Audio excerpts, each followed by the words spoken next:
देश की राजधानी नई दिल्ली में आज स्वेरोस नेटवर्क का नॉर्थ इंडिया चैप्टर के जरिए एक बड़ा अधिवेशन हुई।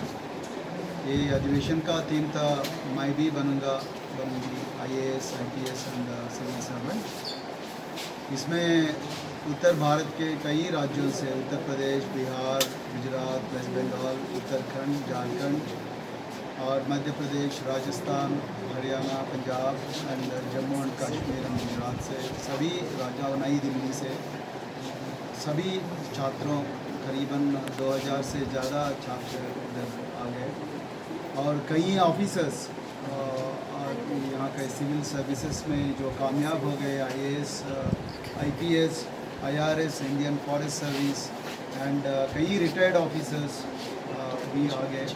तो वो लोग अपना अपना ज़िंदगी का सफ़र बताए और अपना प्रिपरेशन में अपना अनुभव बताए, क्योंकि गांव में बच्चों को कोई ज़्यादा मार्गदर्शन नहीं मिलती है और सिविल सर्विसेज का एग्ज़ाम बोले तो कई लोग के अंदर दिल में डर पैदा होती है।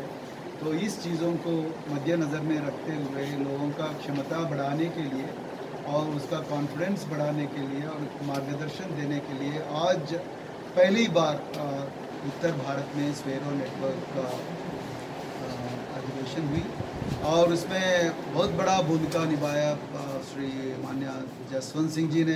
ये हमारा नॉर्थ इंडिया का कोऑर्डिनेटर है, उसका साथी मनोज भी यहाँ पे है दिल्ली से। तो स्वेरोस नेटवर्क 4 चीज़ों पे काम करती है। एक तो शिक्षा, दूसरी चीज़ स्वास्थ्य, तीसरा चीज़ स्वावलंबन यानी कि सेल्फ रिलायंस और चौथा स्वाभिमान। तो ये चीज़ों के ऊपर स्वेरोस नेटवर्क काम करती है। एक बड़ा शिक्षा के ऊपर शिक्षा क्रांति के लिए ये आंदोलन चल रही है देश में, क्योंकि देश में कम से कम 40% प्राइवेटाइज हो गया है एजुकेशन और जितने भी 1400 यूनिवर्सिटीज़ है उसमें 67% यूनिवर्सिटीज़ प्राइवेट यूनिवर्सिटीज़ हो गए। प्राइवेट यूनिवर्सिटी के वजह से सरकारी के शिक्षा जो है, सरकारी के विश्वविद्यालय जो है वो बहुत निर्लक्ष्य हो गए हैं और उसमें जितने भी छात्र पढ़ रहे हैं वो गरीब समाज के और उसका कोई सहारा नहीं है, कोई आशा नहीं है और बहुत दिक्कत उठाना पड़ रहा है गरीब समाज के छात्रों को। और इस चीज़ को मद्देनज़र में रखते हुए और छात्रों को विश्वविद्यालय से नहीं और कॉलेजेस नहीं और घरों में भी या मोहल्लों में भी परिवर्तन पाठशाला खोलने का एक बहुत बड़ा क्रांति का आंदोलन है स्वेरोस नेटवर्क का शिक्षा क्रांति। और शिक्षा क्रांति का उद्घाटन 10 साल पहले दक्षिण भारत में हुआ था। दक्षिण भारत में 10 लाख बच्चों का अच्छा अंग्रेजी माध्यम में शिक्षा हुई और उसमें से कई हज़ारों लोग डॉक्टर्स बन गए, 10,000 20,000 से ज़्यादा इंजीनियर्स बन गए, कई पायलट्स भी बन गए, कई सिविल सर्वेंट्स भी बन गए और स्पोर्ट्स पर्सन्स भी बन गए।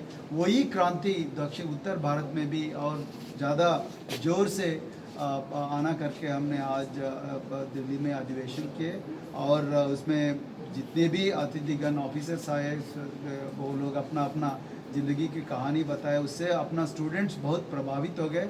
और आने वाले दिनों में हर जिला में ये उत्तर भारत में हर जिला में स्वेरोस नेटवर्क का ऑफिस खोलेंगे और उसके ज़रिए कई जितने भी समाज से थोड़ा बहुत धनी लोग हैं वो लोगों से एक एक पैसा का कंट्रीब्यूशन लेके गरीब छात्रों को मार्गदर्शन देने के लिए ऐसे अधिवेशन हर जिला में करेंगे और उससे कई स्टूडेंट्स प्रभावित हो जाएंगे। उसके कोचिंग मटेरियल दे देंगे और उसका मार्गदर्शन भी दे देंगे। उसका जो भी रिक्वायरमेंट है वो रिक्वायरमेंट हम सामाजिक कल्याण के रूप में हम करने के लिए कोशिश करेंगे। आज हम बहुत खुशी है स्वेरोस नेटवर्क नॉर्थ इंडिया में पहला चैप्टर और पहला अधिवेशन की है और बहुत बड़ा सक्सेसफुल हो गया। मैं अभी मेरे साथी तो परवेश सर, एक सवाल अभी आप ही से है। सवाल ये है कि जो आप कह रहे हैं कि पे बैक टू सोसाइटी के माध्यम से आपके संगठन को, जैसे आपने तेलंगाना वगैरह में किया, यहाँ पर भी वैसे करें जी। सरकार के सामने कोई प्लान आप लेकर के जाएंगे, सरकार से कहेंगे कि जो SC/ST वेलफेयर का पैसा होता है उसका कुछ हिस्सा इधर भी या आपके प्लान के तहत खर्च किया जाएगा? जरूर जाएंगे, जरूर जाएंगे। सरकार के पैसा जो है वो लोगों का पैसा है, जो टैक्सेस इम्पोज करके सरकार अपना बजट को कलेक्ट करती है और बजट को स्पेंड भी करती है। और सरकार के पास ज़रूर ये प्लान लेके जाएंगे जहाँ जहाँ स्कूल्स में सुविधा नहीं है, वो सुविधा सुधारने के लिए, और जहाँ जहाँ स्कूल्स पाठशाला नहीं है, विश्वविद्यालय में हॉस्टल्स ठीक से नहीं है, जहाँ जहाँ कोचिंग मटेरियल नहीं है, जहाँ जहाँ मार्गदर्शन है, उसके लिए सरकार पैसे खर्च करना पड़ता है, मगर सरकार में पैसे खर्च करने के लिए ज़्यादा प्लान नहीं होता है। वो प्लान हम दे देंगे, सरकार को सुझाव देंगे और सरकार को हमारा अनुभव सरकार से शेयर करेंगे। हम जितने भी काम किया उसमें जितने भी अच्छा रिजल्ट्स आए उस योजनाओं को सरकार के सामने खड़ा कर देंगे और सरकार को इम्प्रेस भी करेंगे कि आप ऐसा करें तो और गरीब लोगों का बड़ाई हो। एजुकेशन पॉलिसी जो 2020 अभी सरकार ने लागू कर दी है, न्यू एजुकेशन पॉलिसी, उसमें स्किल डेवलपमेंट को लेकर के जो तमाम प्रकार के जो कोर्स सरकार करवा रही है, चमड़े का काम और तमाम जातियों से आधारित जो काम थे उन्हीं को कहीं ना कहीं सरकार बढ़ावा देने की कोशिश करे, इस बारे में क्या कहना आपका? मैं आप इससे पहले भी ये सवाल मेरे से पूछा है और फिर बार वही सवाल पूछते। मैं पहले ही बोला हूँ, जो खेती बाड़ी कर रहे हो हमेशा खेती बाड़ी से ही वो जो रोज़ी लेना करके कहीं नहीं लिखा है। जो सफाई कर्मचारी काम करता है वो सफाई कर्मचारी का काम से ज़िंदगी भर पीढ़ियों के बाद पीढ़ी ऐसे ही वही काम करते रहना कहीं नहीं लिखा है। बाबा साहब संविधान में सोशल मोबिलिटी के बारे में कहा है, इक्वालिटी ऑफ अपॉर्चुनिटी के बारे में कहा है और कोई भी इस देश में justice, liberty, equality and fraternity राज्य ये संविधान के प्रियम्बल में लिखा हुआ है। उसमें कोई भी आदमी ये देश में पैदा हुआ है, कोई भी नागरिक, कोई भी अपने दिल को जो तसल्ली देती है वो चीज़ करना चाहिए। ऐसा नहीं है कि एक गरीब समाज से वो हमेशा गरीबी रहना करके, ऐसा नहीं है, हम उसके खिलाफ है। जो सफाई कर्मचारी के खानदान से कोई सॉफ्टवेयर इंजीनियर भी बन सकता है, IAS ऑफिसर भी बन सकता, कोई बिजनेसमैन भी बन सकता, कोई विदेश में जाके एक प्रोफेसर भी बन सकता। ऐसा कोई रोक नहीं रहना चाहिए, उस विचार के खिलाफ है हम। तो यही चीज़। जसवंत जी, आपके नेतृत्व में यहाँ पर जो है आज पहली बार ये सेमिनार आयोजित किया गया है, तो क्या कहना चाहोगे, कितने % नंबर देना चाहोगे आप अपने आपके सेमिनार के बाद? ये तो आपको दे दें। नहीं, आपको एक मन की संतुष्टि के लिए कि आपने जो काम किया कितना संतुष्ट है? कि अभी जैसा सर ने बताया कि आज हम लोगों ने जो सेमिनार किया है नॉर्थ के राज्यों में, देश के सभी राज्यों से, नॉर्थ के जितने भी राज्य हैं सभी राज्यों से लोग यहाँ पर उपस्थित हुए हैं और हमें ऐसी आशा और उम्मीद है कि जल्द ही हम लोग नॉर्थ के प्रत्येक डिस्ट्रिक्ट में, हर राज्य के प्रत्येक डिस्ट्रिक्ट में स्वरोज नेटवर्क की टीम तैयार करेंगे और जल्द ही हम प्रत्येक राज्य के प्रत्येक कैपिटल में हम लोग इस तरीके के सेमिनार करेंगे ताकि समाज में समरसता फैले और स्वरोज नेटवर्क के माध्यम से जो शिक्षा क्रांति हम लेकर के गए हैं, जो लेकर के चल रहे हैं, वो शिक्षा क्रांति हम घर घर तक ले जाना चाहते हैं। सर, आप मनोज जी थोड़ा बताइए हमारे दर्शकों को कि जिस प्रकार से सर ने कहा और आपके साथी जसवंत जी ने बताया, लगता है कि निकट भविष्य में जो एजुकेशन में बहुत ज़्यादा गैप होता जा रहा है और एजुकेशन जिस प्रकार से महंगी हो रही है, गलगोटिया यूनिवर्सिटी जैसी आ गई है, MBBS कराने के लिए करोड़ों रुपया चाहिए, SC ST OBC माइनॉरिटी समाज के पास पैसा नहीं है, तो ऐसे में उन यूनिवर्सिटियों का या उन बच्चों का कैसे आप मतलब उस कंपटीशन में आप हिस्सा ले पाएंगे या कंप्लीट कर जैसे पाएंगे? कि सर भी बता चुके हैं, लास्ट टाइम जो हमारी प्रेस वार्ता हुई थी उसमें भी सर ने बताया था कि स्वरोज नेटवर्क जो है अपने स्टूडेंट को जो हेल्प करता है, जो उनकी हेल्प से जो लोगों की नौकरियां लगती हैं या बिजनेस स्टार्ट करते हैं, उसमें कुछ ना कुछ कंट्रीब्यूट रिटर्न नेटवर्क स्वरोज नेटवर्क को करना होता है, जिस फंड से जो और बच्चे छूट गए हैं उन बच्चों की हेल्प होती है।